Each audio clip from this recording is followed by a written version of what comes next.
নির্বাচনী তৎপরতা ডিসেম্বরের মধ্যে গুছিয়ে নিতে প্রধান উপদেষ্টার আদেশকে ইতিবাচক বলেছে বিএনপি।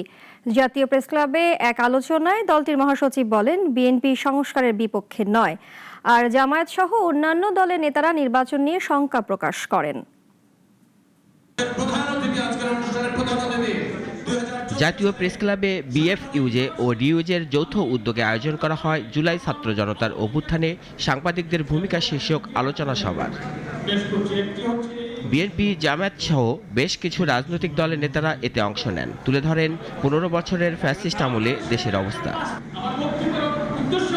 জামায়াতের সেক্রেটারি জেনারেল বলেন, ফ্যাসিস্টরা বিদায় নিলেও তাদের দোসরদের থাবা এখনো বিদ্যমান। আমাদের দেশে নির্বাচন আর সরকার পরিবর্তনের সময় আসলে পরাশক্তি যে খেলা হয়, সে খেলাও আমরা এখন কিন্তু দেখতে পাচ্ছি। অর্থ পাচার, লুটপাট, দুর্নীতিবাজদের সিন্ডিকেট কিন্তু শেষ হয়ে যায়নি। আর অন্যান্য রাজনৈতিক দলের নেতারা বলেন, নির্বাচন নিয়ে শঙ্কা থাকলেও নির্বাচন হতেই হবে, নইলে দেশের অবস্থা খারাপ হবে। উনি বলেছেন ডিসেম্বরের মধ্যে নির্বাচন অনুষ্ঠানের প্রস্তুতি সম্পন্ন করতে হবে, যাতে ফেব্রুয়ারি কিংবা এপ্রিল মাসে নির্বাচন করা যায়। আচ্ছা, ফেব্রুয়ারি বললেই তো পারতেন, এপ্রিল বললেন কেন? কিছু কিছু কনফিউশন তারা নিজেরাও তৈরি করছেন। নির্বাচন কমিশন খুব দ্রুততার সাথে ভোটের পরিবেশ তৈরি করবে বলে আশাবাদ ব্যক্ত করেন বিএনপি মহাসচিব।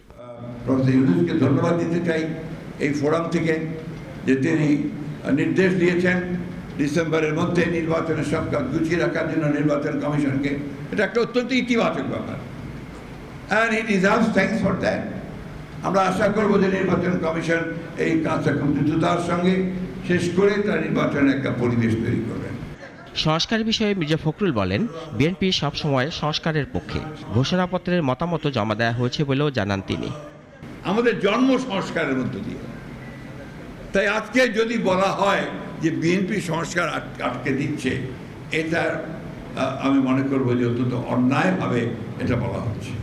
জুলাই সনদ সম্পর্কে বলা হয়, জুলাই সনদে সেই প্রথম যখন কথা উঠলো, যখন সরকার বললো, আমাদের কাছে চাইলো যে তোমরা তোমাদের মতামত দাও, আমরা তখনই দিয়ে দিয়েছি।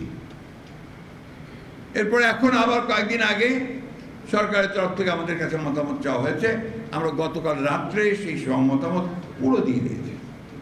যুক্তরাষ্ট্রের শুল্ক আরোপের কারণে তৈরি পোশাক খাত নিয়ে সরকারকে দ্রুত কার্যকর পদক্ষেপ নেওয়ার তাগিদও দেন নেতারা। রাশেদুল কাদির, নাগরিক, ঢাকা।